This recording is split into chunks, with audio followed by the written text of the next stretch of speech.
Hello and welcome back to Kvikmyndapod, an Icelandic cinema podcast. I'm Rob Watts, and on this podcast I discuss 21st century Icelandic film with my good friend Ellie Cawthorne. Continuing our Ingvar Sigurðsson season, this week we find ourselves once again in the Westfjords, Svarthamar to be precise, on a remote farm where metal music provides comfort in a time of grief. Ragnar Bragason's Metalhead from 2013 is a beautiful drama that has it all. Judas Priest, an actual priest, and cows wearing bras.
Hello again, Ellie. Hello, Rob. How are you? I'm very well. How are you? Ready to rock. Wow. You put your corpse paint on, I can see. Yeah, exactly. I came prepared. No, I'm good. Excellent. So here we are, fifth film of the series, and we are doing Ragnar Bragason's Metalhead, or Málmhaus, from 2013. And I enjoyed it. I'll start with that, and we'll see what happens. You enjoyed it. That's a good start. Yeah. It's always good to start a review of a film saying that you enjoyed it. I kind of revealed my hand a bit there, haven't I? Yeah, I think people can switch off now. Nothing else they need to know. No. Ellie Cawthorne enjoyed it. Put that on the poster. The poster from a decade ago. Yeah, so this is not the Black Mirror episode directed by David Slade, starring Maxine Peake being chased by robotic dogs. I was thinking, why does Metalhead seem so familiar to me? And I was thinking, am I thinking of Full Metal Jacket or am I thinking of Jarhead? Mm-hmm. But clearly I'm thinking of this. Well, maybe. Maxine Peake's from your neck of the woods, right? Yeah, she near enough. North. Yeah, I was going to say, if my neck of the woods is all of half a country, then yes. Yes, she is. But we are not talking about that. Although I rather like that episode. I thought that's one of the best and most terrifying Black Mirror episodes, I think. This is less terrifying, but similarly bleak. Shall I give us a quick synopsis? Go for it.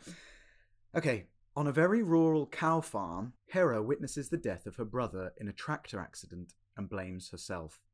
In her grief, she finds solace in the music he loved, dreams of becoming a rock star, and channels that grief into her own passion for metal. Along the way, Hera makes some bad decisions, rebels against everyone in the community, and even tries it on with a priest. All to a soundtrack of heavy metal music. Sorry, you just got me there with that little aside. We're not going to mention burning a church down, but we will mention trying it on with the priest.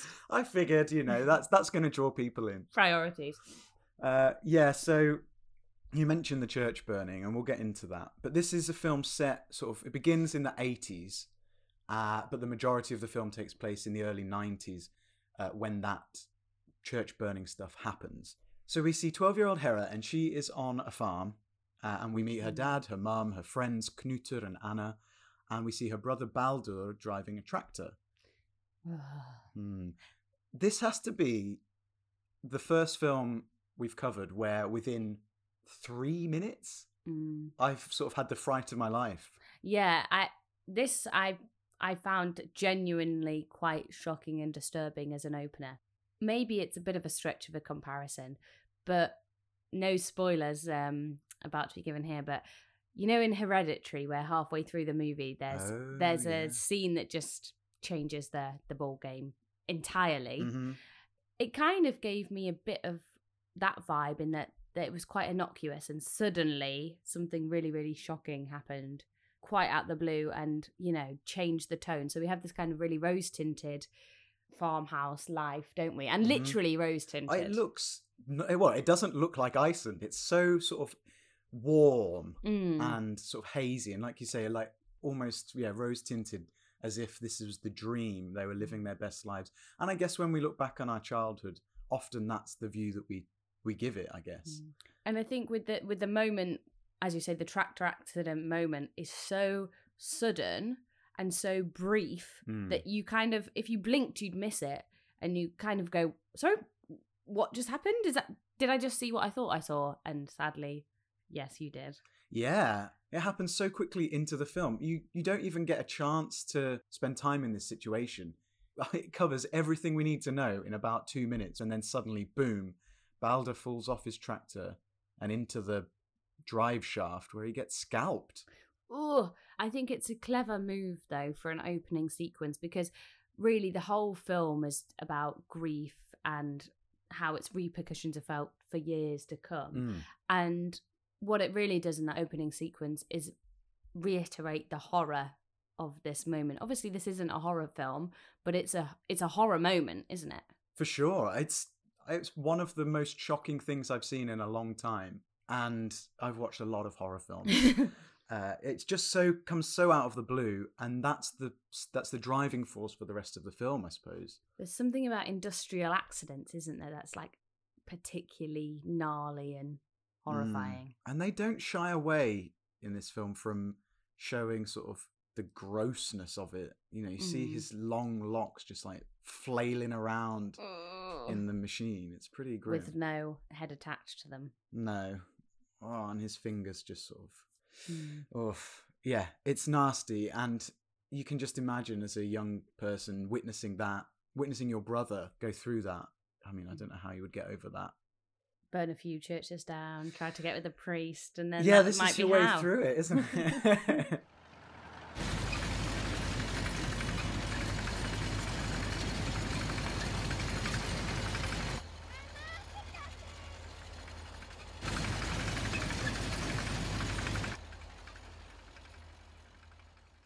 It's interesting that Hera's brother is called Baldur, because in Norse mythology, the god Baldur was terrified of his own death after dreaming about his death. Interesting. Yeah, so, you know, it's probably just a little nod, but fascinating stuff, I think. And perhaps if we're talking about names, interesting that Hera is so named. Greek goddess. It's like a warrior. I think she's a warrior goddess. Okay. Don't come at me, ancient Greek people, and tell me I'm wrong. You are a historian, Ellie. Yeah. But I think so that's kind of got a resonance of its own. Maybe it's got a different meaning in this Icelandic context, but she is a warrior, isn't she? She's a fighting figure. Absolutely. Even if that is sort of fighting against everyone, even when they're not necessarily against her.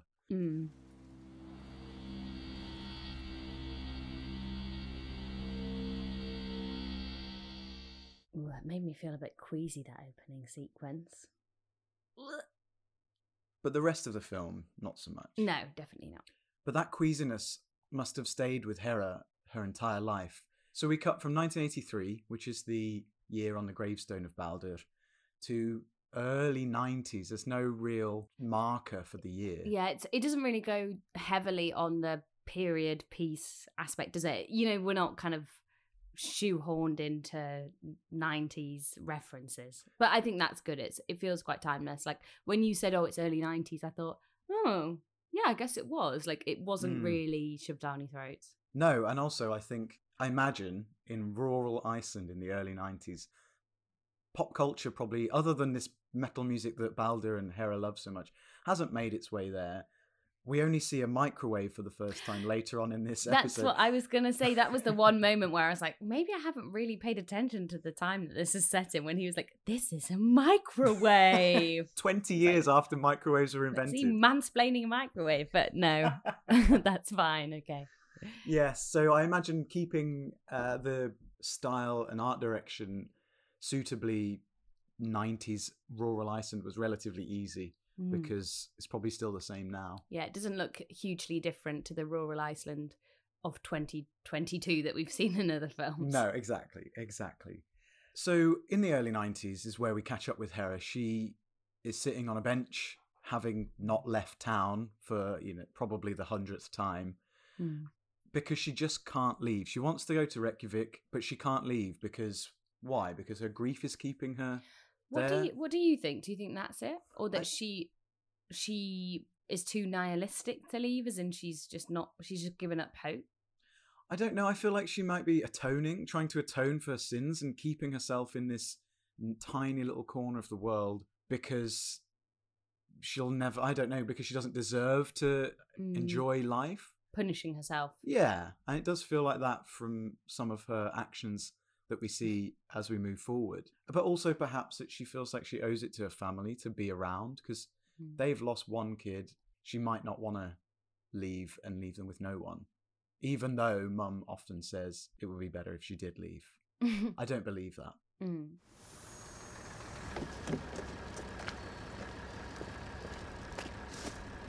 Góðan daginn. Það að koma með í þetta skipti? Ég á leiðinni í bæinn.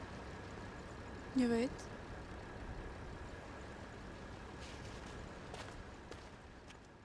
It's at this point that we realise she spent a decade basically just immersing herself in her brother's love of music and metal music specifically. We see her burn all her stuff as a kid, put on his leather jacket, and when we see her again on this bus stop, she's wearing that leather jacket and she's got a guitar. It's a great jacket, I have to say. Yeah, you're impressed? Yeah. I just don't look good in leather jackets. I've been in the market for a good one for quite a long time now. Yeah. They're quite hard to get right, I think. Don't want to look like a oversized biker. Don't want to look too prissy. You gotta judge it carefully. Well, she was very lucky then in that respect that her brother's jacket fit her perfectly. Yeah, especially when she was 12 or whatever. But yeah. Yeah. So she is listening to all sorts of music, sort of Judas Priest, Iron Maiden, bands that I've never heard of, like Teaze. Who else is there? You're looking at me like I'll be able to offer anything. I'm No. sat here in pink dungarees. I don't think I'm going to be able to offer much in the way of metal expertise. Oh, but you have heard of Iron Maiden and Judas Priest, right? Yes, I've heard of Well, Iron I Maiden don't want you and to Judas undersell yourself. Priest. But also Megadeth, Savatage, Lizzie Borden, who isn't a woman. Ooh, Lizzie It's an Borden. American. Named after the metal 19th band. century murderer, I presume. Perhaps. Didn't look into that. Probably. It's all about names, isn't it? Yeah, so all sorts of sort of heavy metal and what they term British new wave of heavy metal. See, I find quite a lot of that music, oh God, people are going to get me for saying this, quite camp. You know, the long hair, the Kiss makeup. I know you called it corpse makeup, but to me it will always be Kiss makeup. Well, so this is the very important distinction. Really? I mean, there's all sorts of... If you want to go deep, and obviously I'm not an expert on metal music at all, but there are obviously very different periods of metal music, and with that came different styles. So there is the hair metal of the 80s. There is Kiss and their makeup, and Alice Cooper and his makeup, which is all kind of theatrical, just character makeup. Whereas corpse paint, which Hera puts on after she sees the church burning videos, is called corpse paint because the black metal bands of Norway in the early 90s wanted to look dead, like actually dead. So their makeup was actually supposed to look like corpses rather than Kiss's like star eyes and bunny whiskers. Yeah, that kind of more theatrical, joyful stuff. Yeah. I'm presuming that this is a fairly big scene in Scandinavia. I'm speaking purely from Lordi in Eurovision and Yikes. the general long hair metally vibe. Well, okay. I mean, I don't know whether Lordi counts as, as this kind of stuff, perhaps. Is Lordi like the children's entertainer of metal music? Probably. Potentially. And certainly, I know that responses to this film from those who love black metal would say that all the metal she's listening to in this film is not, well, it's not black metal, it's heavy metal. I got it wrong before. It's new wave of British heavy metal. slightly different order of words. But I wouldn't want to get that wrong. The metalheads will be after you. Yeah, so Lordi probably the sort of the more, I don't know, cartoony end, perhaps. I obviously don't know. But what Hera witnesses on the TV is very much a Scandinavian movement. The black metal movement that began with sort of Mayhem, the band documented in the film Lords of Chaos. I don't know if you've seen that. No, I have I'll not. talk about that in a second. But they sort of invented this genre, and it was huge in Norway and grew throughout Scandinavia. So when we're talking about black metal, what are we talking about? The song that Hera writes and performs, where you can't really hear what they're saying. Okay. That's my favourite type of metal. Not. Yeah, I think the church burning video on the news, the presenter describes it as often unintelligible and usually negative connotations, and Okay. there's a very distinct category from Iron Maiden. Yeah. Say. But metal music is massive in Iceland. I assume all kinds. There's hundreds of bands, hundreds of metal bands. I don't know why it seems like such a natural fit, but it does. Is it the cold? Is it the long hair? It could be purely... I think, metal doesn't strike me as a warm, summery thing. No, you're probably right. The aesthetic fits, if nothing else. And the long hair will keep you warm, yeah. Sure. Samt nýtt lag. Ekki alveg búin að klára. Spila bara fyrir því seinna. Svo.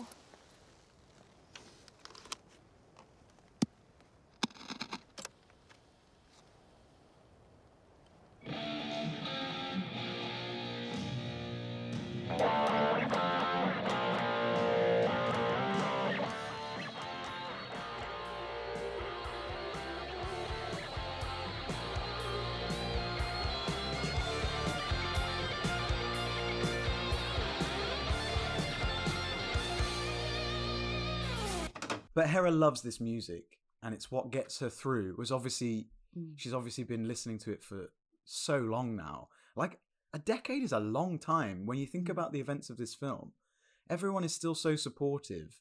I'm talking about the townsfolk, that she's obviously spent a lot of time researching and listening and channeling her grief. And at this point, she's pretty good on the guitar. With her V-shaped guitar, playing Sabotage on Baldur's Grave. She's pretty good, but she's still trying to find her way, right? She's trying to find her voice, I guess. Yeah. And do you think this whole push to become a rock star, do you think it would distract her from the grief or get her through the grief? What? You mean like going commercial? Going commercial, just turning her hobby into a legitimate thing, because she doesn't leave the town. I thought at this point she's so deep in it that she can't really see that would ever be a reality. So it's her escape, it's her passion, and the way of kind of dealing with, as you say, channeling her grief. But I feel like she's not thinking of it as a productive thing at this point, or a talent or whatever. She's just seeing it as an escape. Perhaps without a end game. Yeah, especially because once she's posted her demos, we see her record and label up and send out. She sort of forgets that she's done that. And it was like she had a moment of inspiration, did it, and then immediately sort of abandoned it and settled. But we should talk about why she gets inspired, because there's this priest who comes along, and, we've seen... Not Judas Priest. No, not Judas Priest. Mér fannst svona skemmtilega að banka upp á og kynna mig. Það, bara vertu velkomin. Þetta heldur ekki það stór söfnuður, það gott að geta hafið samskiptin á persónulegum nótum. Janus arrives, and we've seen a lot of churches and communities built around the church, especially in these rural communities. And this new priest comes in, and he sees that Hera's having a difficult time, and somehow he's also a metalhead. Well, we've talked about it's big in Iceland. I also love the trope. It is a trope, I think it's fair to say, of the hip young priest. Sexy priest in Fleabag being another example. I mean, there's many you could pick from, but he is kind of a I'm just like you kind of priest. Just like her? Even down to his love of Iron Maiden And with his Eddie badass tattoo. Yeah. What I want is, a backstory biopic of how you go from heavy metal mosher to priest. Sveinn.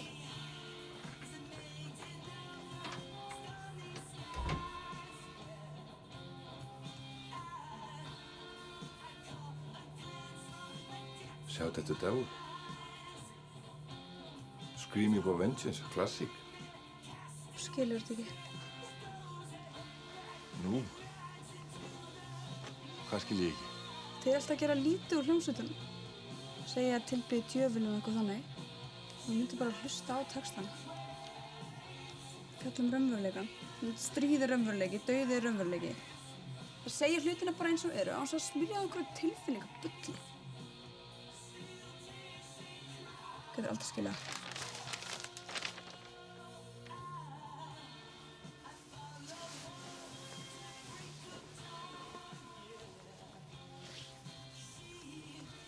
Hvað það gera?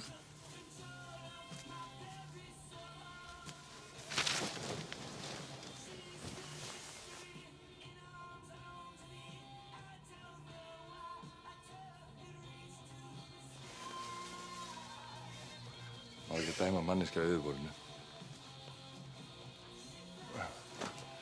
Hún getur reynst þess að besti vinniðinn þegar þú kynnist henni.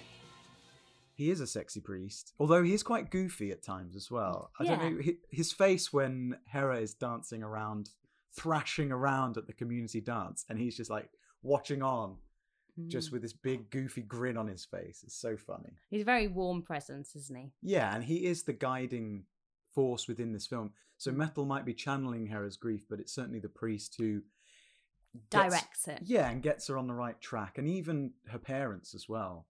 He's a good influence, and he's just doing his priestly duty, but maybe misinterpreted by Hera. Yeah, I mean, generally don't try and sleep with a priest would be my advice. It never seems to end that well. No, although in Fleabag he couldn't sleep with her because he wasn't supposed to. Whereas here, I think Hera says that he's not Catholic, so it would be okay. Yeah, it would be okay. I just feel like ethically. It would probably technically be okay, but I'm gonna put a grey lines branding on that. Okay. Sleeping with a priest. Yeah, fair enough. But interesting. I guess she's just. She's doing all kinds of reckless, stupid things, isn't she? And it's just another part of that bigger picture. So she's don't drunk drive a tractor, especially when your brother has died in a hideous tractor accident. Well, yes. Maybe that's the self-punishment we talked about. Because she's drunk and she does it with no hands as well. Like, does she want to die? I feel like it's that thing of, if I die and I deserve it. But not like an active attempt to kill herself. You wouldn't call driving a tractor with no hands an attempt. Perhaps not. Perhaps she knows what she's doing. But yeah, it's certainly reckless. But she does a whole bunch of other reckless, rebellious things, such as getting a job and then instantly getting fired from it. For she's like playing with the boss, like not wearing a hairnet or pushing to the front of the queue in the canteen, and then playing her metal music over the PA. No one else seems to like metal music. It's weird. No. Even though, as a child, I would have thought perhaps metal music was just way out there. But listening to it, they've all got very kind of feminine, kind of beautiful voices. And the music itself isn't particularly heavy. No, not the kind of Judas Priest end of things. No. So, sure, they've probably not listened to that kind of music before. But is it really that provocative? Yeah. And I guess in early 90s rural Iceland, maybe it would have been a bit more out there. Perhaps. Anyway, they don't like it and she gets fired. What else does she do? She goes to the dance in the local community centre, which is very, like a tea dance kind of vibe. And with a band who are playing the most sort of middle of the road, bland.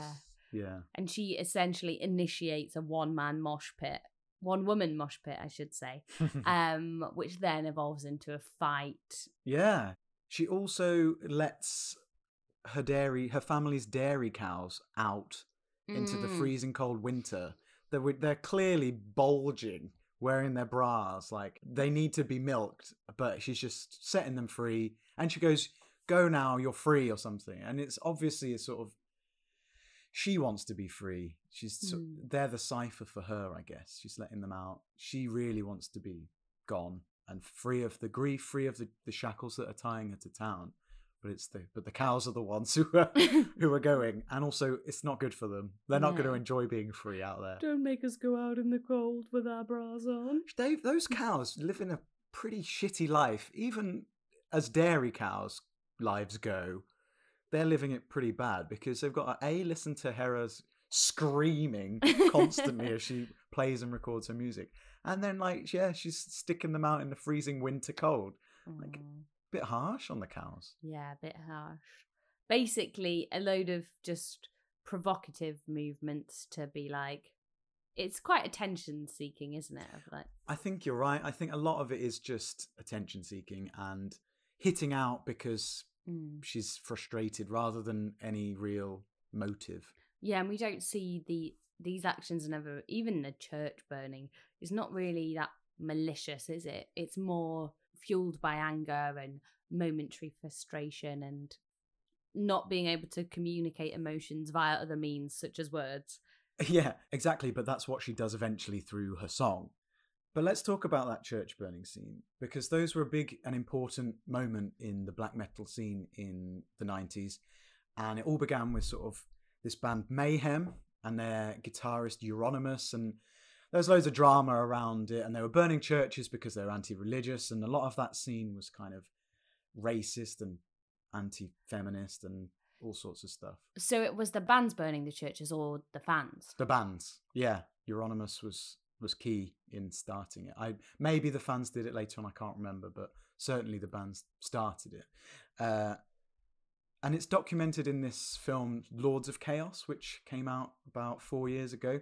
Directed by Jonas Ackland and stars Rory Culkin, not the Succession one, or Macaulay Culkin. And, I mean, this Metalhead is very much not the same kind of film, but it obviously touches on this scene. And Lords of Chaos is an amazing film, but it is incredibly brutal. There's a lot of violence, a lot of self-violence, and it's all depicted graphically, to the point that I was on the verge of fainting in the film. And you watch a lot of grisly horror films. I do, and it's tough. It's a tough watch. The film itself is fascinating, but there are two specific drawn out moments that are very, very hard to watch. I'll put that one on the back burner. Yeah, I wouldn't recommend it. Everyone might have seen the posters. It's Rory Culkin in the corpse paint, much like Hera in the posters for this. And it's a really interesting point that this film uses that iconography of the corpse paint really probably just for selling the film. Yeah. Because what she does isn't really inspired by those church burnings. She sees church burnings happen, so she ends up burning a church. But the two aren't connected in terms of reasoning and theme and things like that. She really does just burn this church down because she got turned down. Well, yeah. Well, I feel like we spoke about the brutality of the opening sequence at the start, but that's really the only moment in this film which is shocking or really out there completely in terms of violent or offensive in any way. It's not like she's going round on some like nihilistic world burning. She's not vitriolic, is she? She's doing these acts of sabotage or whatever, but they feel quite childish and almost slightly innocent. They don't feel like motivated, like you say, by racism or attempts to really destroy religion. It's more just like I tried to come on to a priest, he rejected me, I felt sad and alone, so I burnt a church.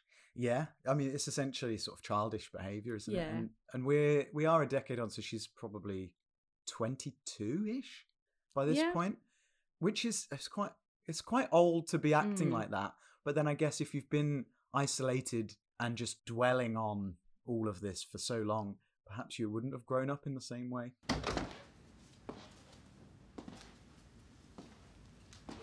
Hún sé ekki trufla. Ég var nú bara að fara í háttinn. Klukkan rétt rúmlega 11. Hvað allt rokk úr þér? Eitthvað sem ég get gert fyrir þig? Mér langar bara til að hitta þig.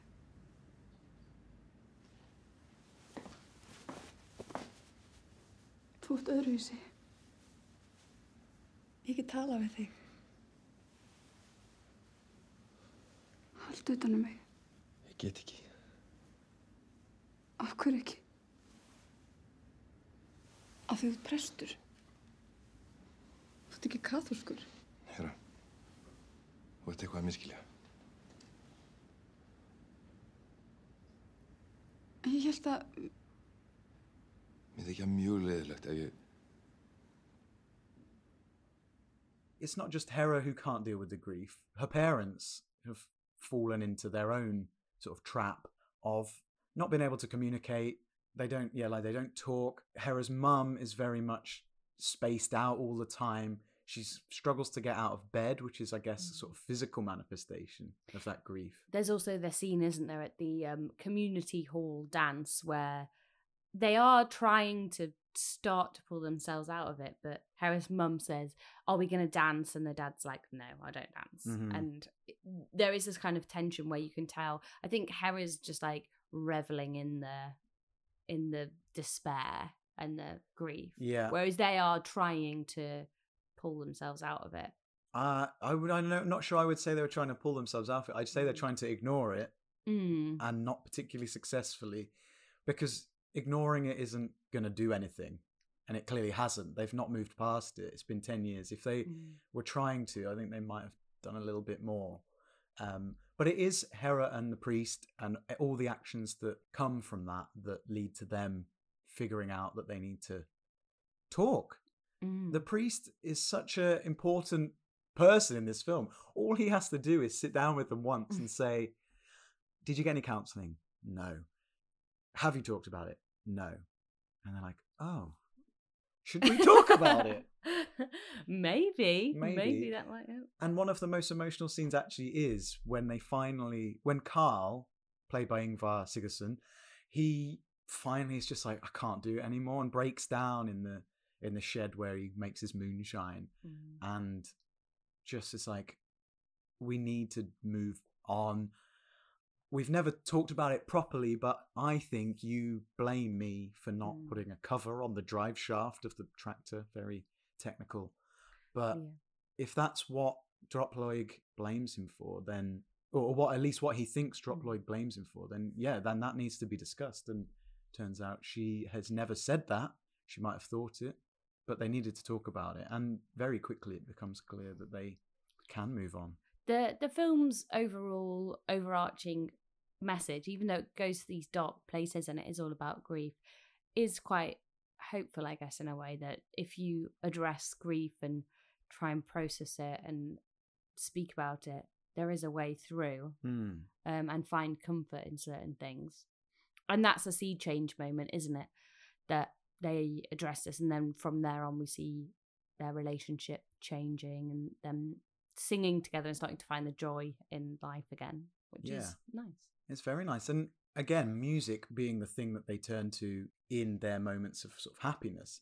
And that scene on the couch is so lovely, and Hera witnesses it herself. Love the harmonies. Love that Carl has his own guitar and was probably the reason that Baldur picked one up in the first place. So it's all cyclical. And even the song, they sing about being in the wrong place, or I'm not supposed to be here. I think they're referring to the city in that song, which is curious since it feels like Hera wants to be in the city and not where she is. So, there's two sides to the whole living and working in the countryside. And I'm sure many girls of her generation, or many people of her generation, just want to get out of there. And we've talked about it before, that the farm life's not for everyone. Herligheitin ekki ætlu mér, því ég ekki klíkunni með kopaskeið í píkunni. Nú rífum mig upp á raskatana fer. Það blikur á lofti og leiftrandi hugmyndir líf út á landi. Við vilja líf og fjör og lost undan basli, þau eru blómabörn. Með bjartsýna vopni viljum við að börnin okkar sofni. Nei, nei, nei, nei, nei. Bye, bye, litla Reykjavíkurborg. And we've also talked about grief in that setting already on the series. It does feel like this film is touching on some really familiar themes and stories to us. Most notably, I guess, Lamb. Yeah. That we have this bereaved family out in the middle of nowhere, how you process that, what you turn to get you through. Mm-hmm. Metal music, half sheep baby, you know, each their own. There's something for everyone. It's true, yeah. Ingvar and Maria have lost a child and they're able to replace it with a Christmas miracle, Baby Ada. But yes, the parallels are there. That's how families deal with grief, whether you plug the gap with something that perhaps you shouldn't, as in stealing someone else's baby, or just ignoring it and attempting to live your life without addressing it at all. And a White Day, of course. Also. Of course, yeah. About grief in a snowy landscape. Mm-hmm. And Ingvar. And Ingvar. He's good at this kind of stuff. There's clearly an interest or an appetite for those kind of stories in Icelandic cinema. Yeah. It's interesting because a lot of fiction deals with crime and murder, and there's absolutely no way that many people die that way in Iceland. But yeah, also curious that perhaps these things hit home harder in a country that's much smaller. I don't know. Þeir segja tíminn lækni öll sár. Það helbert kjaftaði.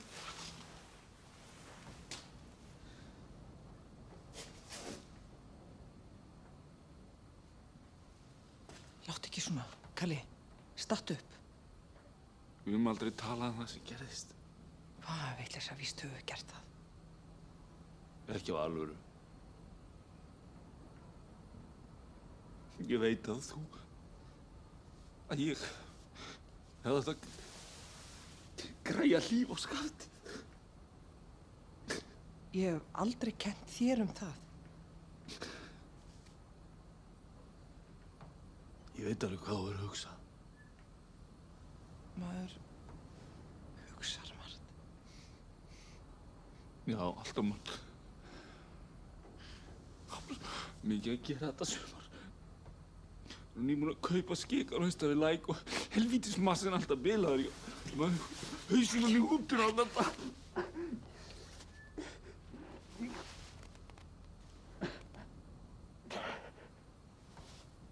Ég get þetta ekki lengur.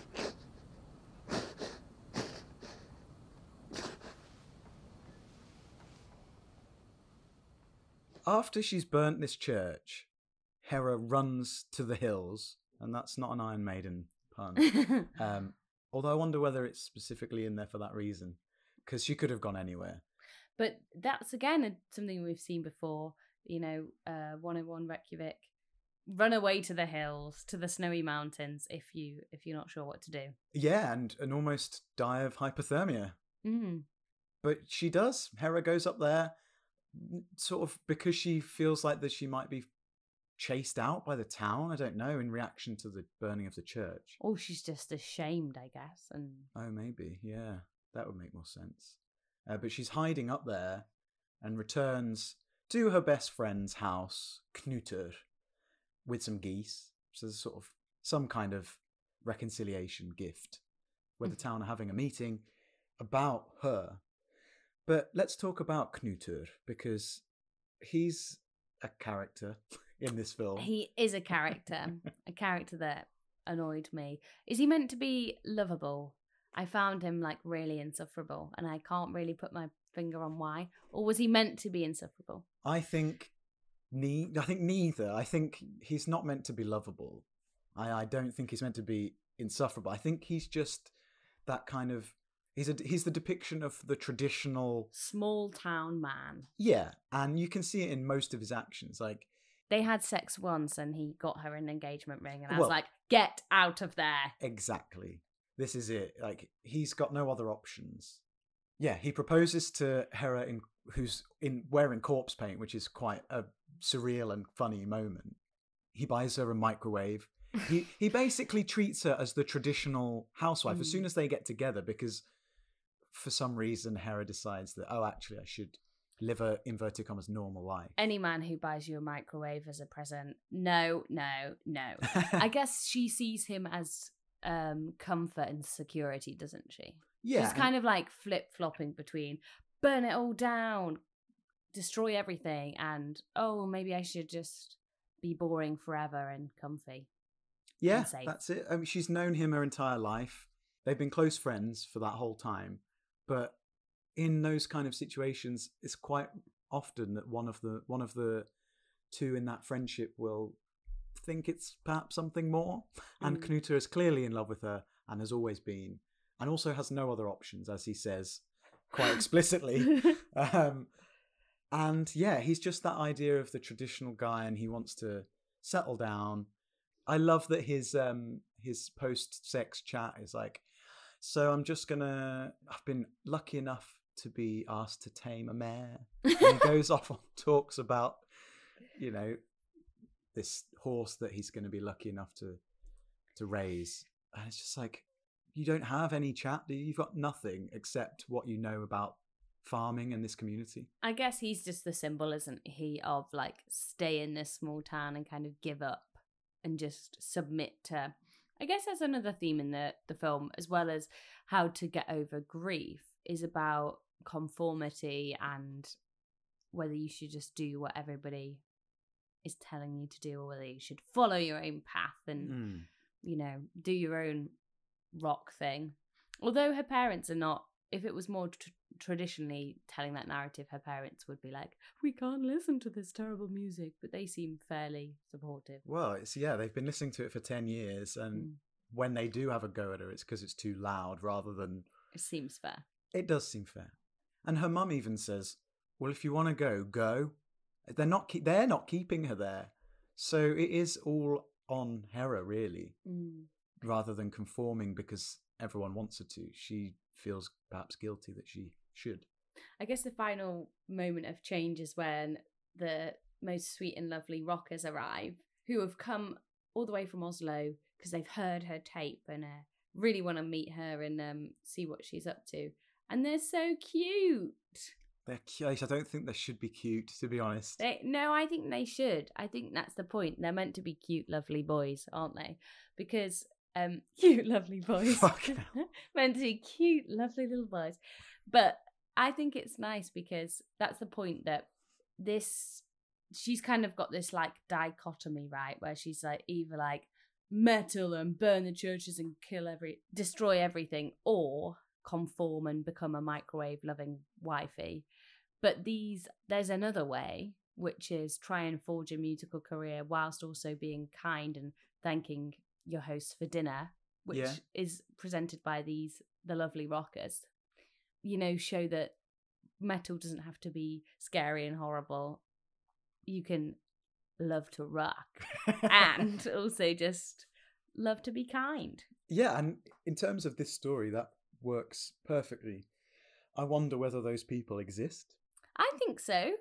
I think there's lots of lovely metalheads out there. No, that's not what... That's sweet, kind people. That's absolutely not what I was saying. Of course there are lots of lovely metalheads, but I wonder whether Norwegian black metalheads of the early 90s were quite like that, especially given that the names that they give are the names of Mayhem.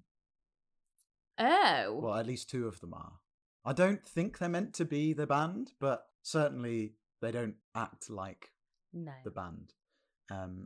But yes, you're right. I think and it's what the final performance of the film shows, is that, the metal music might sound abrasive, but the words and the thought behind it is much more meaningful and not necessarily negative. And it's clear that through those lyrics, Hera's been sort of dealing with her grief, isn't it? Mm.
This is a film, much like Hero's Journey, that's building to this concert.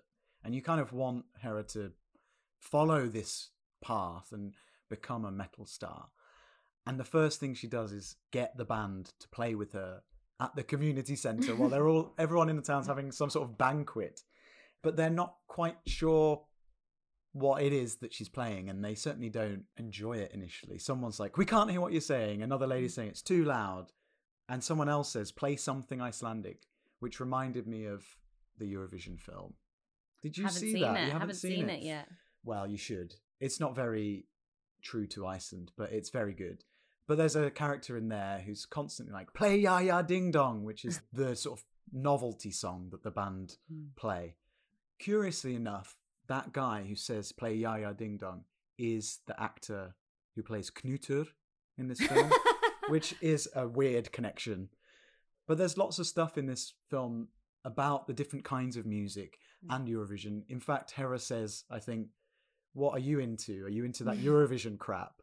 And yeah, he probably is, because when they're in the car, when they're breaking up in the car, the metal mixtape that he says he's always had in the car, turns out there's no metal on that tape. Yeah. And it's like the most sort of jolly... Anodyne. Yeah, country music. It's pretty funny. And then Hera stops the performance and sort of takes the distortion off the instruments and stops screaming and sings. And everyone then can understand what she's saying, and it all makes sense. It was a nice final scene because, you know, if this was like an American movie, yeah, they would have the concert and everybody would go, "Yeah, we loved it. It was amazing." And there'd be some like slow hand clap at the end. Yeah. But in this, people were like, "Oh yeah, okay, I kind of get it now." They weren't like, "This is the most amazing thing ever." No, it wasn't like they've gone, "Oh, she's finally reached the end of this period of time and she's going to break through that grief and she's going to pursue a career." It's sort of like, yeah, good, fine. Get the fuck out of town. Yeah. But now she can, you know, go off and have this. That's definitely the sense that you get, isn't it? That she was going to go off and forge a career in this industry, hopefully. Yeah, I hope so. And even potentially play at this Icelandic music festival, Eistnaflug, which is a big metal music festival, still going, just to prove that there is a huge metal scene in Iceland. I always find it crazy how much music is being produced in Iceland for such a small country. And in fact, the guy who does the soundtrack to this film, Petter Ben, is a sort of rock musician himself, even though the soundtrack to this film that isn't the heavy metal music isn't really the same. It is a beautiful sort of score, but it's not that. Very much not that. So the film ends and Hera has got to that point. She's got through her grief, or she's learned how to deal with it and can pursue her life without feeling shackled to the farm. Her parents also there through the grief, playing music themselves. And it's just so lovely to see that you've got this juxtaposition of crazy sounding music and a heartfelt drama. And I think it all comes together quite nicely in the end, even if it's a little bit too easy. Yeah, it's a fairly simple story of redemption. Mm-hmm. I don't know if redemption's the right word, but story of processing grief and coming out the other side of it. But that's fine. Simple stories can be nicely told. Yeah. Let's talk a little bit about the people involved in this film, because We got some familiar faces. familiar faces. Who do you recognise? Ingvar Sigurðsson. Of course. Halldóra Geirharðsdóttir. Geirharðsdóttir. Thank Yes. you. I think that's probably. I think that's it, but there's not that many people in this film. No, it's a fairly small cast. Thruster Leo is in fact in this film. Noe's dad. Yes, but I mean, next door neighbour. glimpsingly. Yeah. Well, he's fixed his teeth though. Don't know if you noticed that. His teeth, compared with Reykjavik, Rotterdam, his teeth are like pristine now. He did look very different, actually. Yeah. There's also one other person who's popped up, but I couldn't tell you who he played. The priest, Janus, played by Sveinn Ólafur Gunnarsson. He's popped up in Jar City, Rams and Let Me Fall. What? But, search me if I can remember exactly who he's played in those films. Did he play Man in Hazmat Suit 3 in Rams? Probably. I liked probably him. right. I want to see more of him. I think you can. He's pretty popular actor. I'm sure he'll be popping up again. And then, as I said, Knútur, who appears in Eurovision Song Contest, The Story of Fire Saga, played by Hannes Óli Augustsson. And then, of course, our main character, Hera, played by Thora Bjorg Helga Thorgilsdóttir, or as she's more commonly known, I think, Thora Bjorg Helga, which you might struggle less to say. Yeah. Who hasn't done a whole lot, but won the Edda Award for Best Actress this year in 2014. So the Eddas, we've not really talked about the Eddas. I think I might have mentioned how Rams won an Edda Award once. But the Eddas are the Icelandic TV and Film Awards. And, it's a small industry. So it's unsurprising that people that we've seen and films we've covered have won awards. But I thought we'd just have a quick run through what we know about the Eddas. A small industry, but high quality. Yes, exactly. And obviously, it might be a small industry, but everyone deserves to be applauded and rewarded for their work. So I'll give you one guess as to who's won the most Edda Awards for Best Actor. Ingvar Sigurðsson. Correct. I didn't even need one guess for that, obviously. I think he's won 7 Best Actor awards. Because he is the best actor in Iceland. He is. I mean, it's quite clear he is. But, we've seen his award-winning performances in Of Horses and Men, Jar City. I bet he won one for a White White Day. And a White White Day, yes. Thomas Lemarquis also won Best Actor for Noe. Okay. Sigurður Sigurðsson won for Rams. And Steindór Steindorsson for Under the Tree, which I thought was an interesting choice. So Atli was the best actor in that film. Okay. Apparently. I might have gone with Sigurður Sigurðsson in that as well. Unless, of course, he won Best Supporting Actor. No, I quite liked the winning performance. It was suitably kind of pathetic and a bit tragic. And so you don't usually get those as winning performances, but That's it was true. really believable. Yeah, that's a really good point, actually. You don't get many sad man roles winning Best Actor, but No, certainly they are not. hard to pull off. They are, yeah, fair. Halldóra has won Best Actress for Woman at War. Of course. And I think a couple of other films that we've not covered. Edda Björgvinsdóttir won for Under the Tree, and that was a performance and a half, stuffing a dog. And... Oh, yes. Okay, yeah, well deserved. Yeah. Before we get on to Edda award-winning films, last year the Edda Award for Best Director went to the director of this film, Ragnar Bragason. Ah, for a different film. Yes, not for a film he made 10 years ago. I feel stupid. Okay. He won for a film called The Garden last year. And he's been working for a very long time. Metalhead was his 5th feature film. But I unknowingly had seen some of his previous work because he also did TV. There were these famous sort of sitcoms that came out of Iceland that were really, really popular and actually shown on BBC4 in the UK, called The Night Shift, Næturvaktin, The Day Shift, Dagvaktin. And I don't think The Prison Shift ever got put on BBC4, Fangavaktin. But I remember watching The Night Shift and just not getting it at all. It's sort of a sitcom set in a petrol station, and I just didn't understand at all. Didn't find anything funny, and I just didn't get it. And it starred Jón Gnarr, who we've talked about was previously mayor of Reykjavik, but I just didn't get it. And I'd be really curious now, having sort of got more to grips with the Icelandic sense of humour, to see whether or not I'd find that funny. Well, any Night Shift fans out there, get in touch and tell Rob what he's missing. Yeah, please. And also how I can watch it again, because it's not on iPlayer.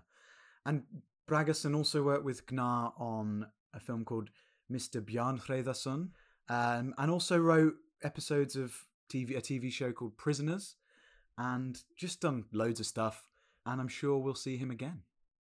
But talking of Edda award-winning films, best films that we've covered, we love most of the films we've covered. Guess? Okay, so I'll tell how you many how many we've covered. We've covered 1, 2, 3, 4, 5, 6, 7. So we're on like our 18th film or something, and 7 of them have won best film. Right. Okay. You get 7 guesses. Okay. Rams. Correct. Under the Tree. Yes. White Day.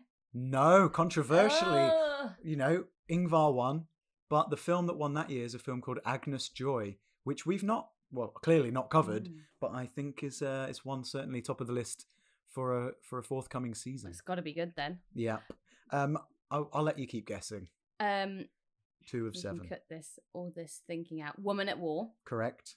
Lamb. Is that happened yet? No, that'll probably be this year. Lamb was the Oscar entry for Iceland this year, although it didn't make the shortlist. It's surely gonna win this. Yeah. How many have I got? 3. 3 of 7. Good lord. Of Horses and Men. Yes. Which would probably not be in my top. I can't think of all the ones we've done. Shall I just put you out your misery? Please put me out my misery. The final 3, otherwise we're going to be here forever and no one's going to listen. Noe? Albinoe. Okay. I love that film. Controversial. Jar City. Yeah, okay. Very 2000s-y. Oh, shit.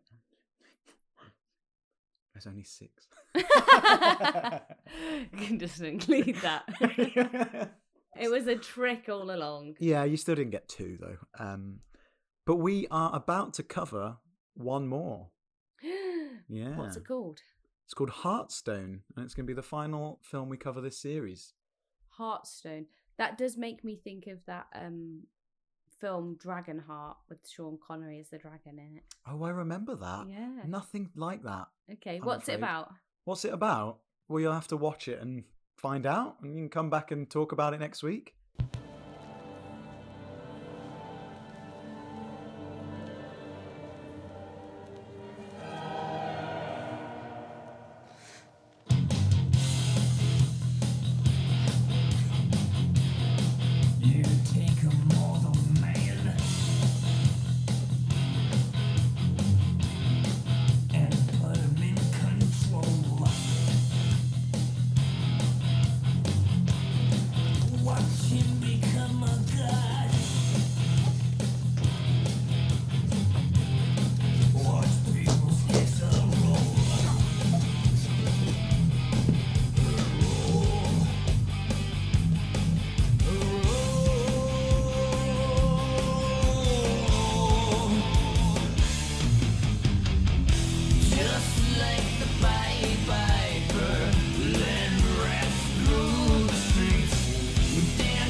There we are, Metalhead, just one of the many Edda award-winning films we've covered on this podcast. And it's easy to see why it won so many awards, including editing for the fantastic work of Valdís Óskarsdóttir, who previously edited Thomas Vinterberg's Festen, as well as Michel Gondry's Eternal Sunshine of the Spotless Mind. Gondry of Björk video fame, of course. And you know who else shot a Björk video? August Jakobsen, Metalhead cinematographer. It's like a snake eating its own tail around here. Sadly, Jakobsen didn't win for his fantastic cinematography, but I want to give it a shout out anyway because the colours of this film totally make it. It starts out looking lovely and warm, but then the icy blues and greys take over as Hera gets subsumed with grief. It's amazing how Iceland can look so beautiful either way. To close out this third journey round the films of Iceland, we're going to be discussing Guðmundur Arna Guðmundsson's Heartstone, or Hjartastein from 2016. As I said, another Edda Award winner and another incredible looking film.